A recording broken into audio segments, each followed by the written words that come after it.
Nate, just lean that way slightly. Yeah, good. Yeah. Great, guys. Beautiful. Yeah, that looks psycho. Fuck yeah, that's cool. This is good. How? I have so many questions. I'm about to show you the formula for creating the sort of band promos that belong in a magazine. This method is very easily repeatable and it's something I've done hundreds of times. It's also the sort of thing that most band photographers will try and keep a secret. Once you see just how easy this is, your photography will never be the same. If you want to know exactly the gear that I'm using, links are in the description and I'll do a full proper rundown later in the video. So I'm going to break it down into 4 small steps. Step 1, underexpose the ambient. We need to set a baseline exposure for all the parts of the image that won't be touched by our light. In this situation, what I'm looking for is some good color and detail in the sky, a little bit of light kissing off the brick wall in the back, and as a bonus, a little bit of a subtle rim light on the band, which you can see just here. Choosing the settings is so easy, you could honestly do it with your eyes closed. Start with 1/200th of a second. In most cases, this is going to be the fastest shutter speed that you can still use with a wireless flash. You can always slow this down, but you can't go any faster. Start with your base native ISO. For most cameras, this will be about ISO 100. Then you just stop down your aperture until you have the level of detail that you want. For me, like I said, I'm looking for a nice blue color in the sky. In most cases for a group shot like this, you'd be somewhere around the f4 to the f9 range, depending on how bright your location is. And here's the resulting shot. It looks really dark right now, but that's totally okay. We're about to light that back up with the flash. All right, so I'm gonna start just with an ambient exposure like I always would. Let's just go to 200th of a second, f6.3, let's see how that looks. So what I'm looking for here is detail in the sky, and then just a little bit of light glancing off that wall. And then I can bring in that flash. Step 2 is introduce your flash. At the moment, the image looks quite dark. That's perfectly fine. This is the canvas upon which we're about to paint with our light.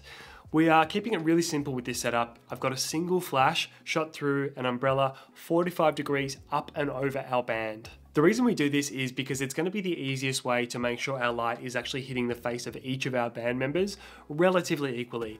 And it also leaves us free to move around and change our composition without having to worry about a light stand getting in the way of our lens. We started here with the flash power of about 1/4. So let's go 1/4 power with the flash. This is with no posing.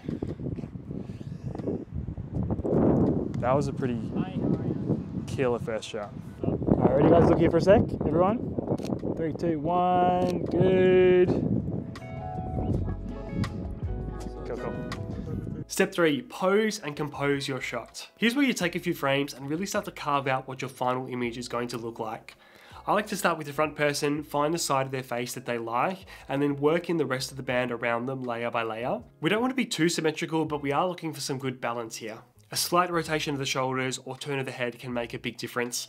A really easy win that will make your band members more comfortable is to get some shots with them looking off camera. This also won't suit every subject or style of music, but for a heavier band, as a general rule of thumb, I like to say get low and get close. To get low, shoot your images from around navel level, looking slightly up at the band, and get close, use an ultra wide lens. This will give you that epic sort of magazine feel to your images, especially, like I said, for a heavier band. While not typically a portrait lens, it suits this style of photography really well. I like to shoot a 16-35, which for a group shot will honestly give you the best of both worlds. That's not a bad start for the posing. Steve, take a little step forward and we'll get Fitz a little step back. You can even put 1 foot up on the curb as well. Little step back that way, and then yeah, sort of turn your foot in a bit so you're kind of like that. Yep, there we go. Let's have a look at that. Good. Nate, come this way a little. Yeah, good. I'm gonna get Clav that way and Steve that way. Yeah, there we go. Just for a little bit of, just change it up a little. Let's have a look. Ready? 3, 2, 1. Yeah, they're looking ace. Let's do Clav, fill that gap in there a little bit. Yep. And Steve forward a tiny bit as well. Yep. Beautiful. Let's have a look at that. Nate, looking off camera, are you happy to keep rolling with that side? Yeah. I just really like how it looks. Good. Everyone looking here for a few. And give me that little smirk. Fits over here. Good. Great. Yeah, they're cool, guys. All right, I'm gonna get low for a couple. Beautiful. Fits come out this way a little bit. Even step off the curb. Yep, good. Nice. Bring your feet a little bit closer, Nath. Yeah, there we go. Good. And fits out this way. Good. So the classic band promo look is get wide and get really close. It's not always the most flattering angle, but it does look epic. Step 4, tweak. This is what separates the bros from the pros. As your final image starts to take shape, there are a lot of little adjustments that you can make to really take it up a notch. The first thing I'd look at is the shutter speed. In this shoot, it's the last hour of the day, so opening up the shutter a little bit will allow a little bit more ambient light in without actually changing the exposure of the flash. If you don't understand how this works, I'll leave a video in the description below. It's a really easy way to lift those shadows if your scene feels a little bit too contrasty, or perhaps you've moved your flash a little bit closer so you actually have to turn it down a little bit. This step is really about problem solving. What does the image need to give it that extra 10% of sparkle, and how can I get it there? This is something you'll be doing constantly, and it gets easier and easier with experience. So shoot, adjust, shoot, adjust, shoot, adjust, and work out through trial and error what you like and you don't like about a shoot. Remember, from each location, you only really need a small handful of hero shots.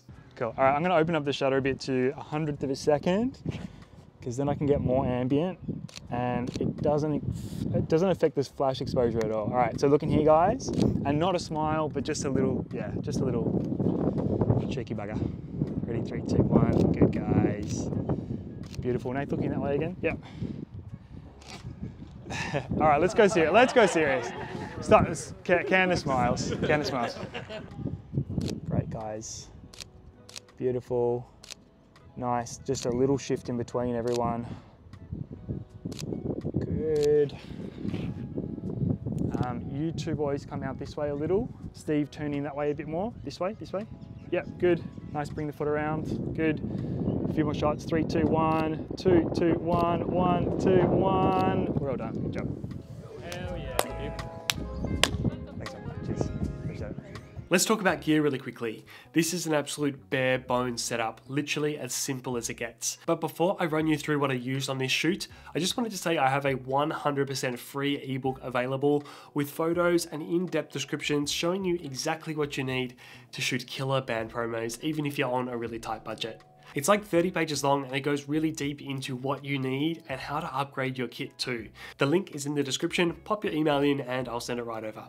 Okay, so for this shoot, my only light is a Godox 8200 flash. It's not the cheapest flash on the market, but it is one of the most versatile and reliable, and I would say the most power you can possibly get for the price. That is going into an S-type bracket. That just means I can connect the flash to the light stand and mount the umbrella on the front. The umbrella is going to take this small hard light source and turn it into a big wrapping light that will fall nicely over the band. I'm triggering all that with the Godox XT2 trigger. This means my camera can communicate with my light and the flash will go off at exactly the same moment as I take the picture. Here are a few other little small things that I'll use to get the most out of my shoot. Number 1, count your band in, at least until you find a rhythm. With a group portrait, I'm almost always counting between each shot to give the band some warning. I've had some people comment on videos in the past talking about how annoying it is. But to be honest, I've never had any complaints on a shoot, and in my opinion, you'll get like 30% less blinks in your images. I think the band kind of appreciates it too because they feel like they get a little bit of warning, and the constant talk is just a little bit of pressure off them, and it means, you know, we're not just shooting in silence. I always tell the band to try and time your blinks or scratch your head or do whatever in between the counts. That way each member knows that when they hear the number 1, they need to all be on and ready. This is so easy to do, but trust me, it works. Another thing I ask is that once we're all set up and posed, for the band to just make tiny micro adjustments between each shot. It's amazing what a little tilt or a turn of the head can do to change the entire image, and it gives you a hell of a lot more variety in your final product. I'm not talking about big drastic moves like you're a runway model, just tiny little up, down, left, right, tilt, turn, that sort of thing. If you see something really cool that you like from a particular band member, ask them to do that again while you work on the rest of the band members. I mentioned it really briefly earlier, but it's a really easy win to get some or all the band members looking off camera. This is especially true if you have a subject that is less than comfortable with having their photo taken. Lastly, for the most part, I'm not looking for big smiles here. A little crinkle of the cheeks, or sometimes a little cheeky smirk. It's about finding the balance between looking cool and being too serious. We don't want to appear angry in our band promos, even if the band plays angry music. Check out the video on screen now if you want to dive into some more band promo content.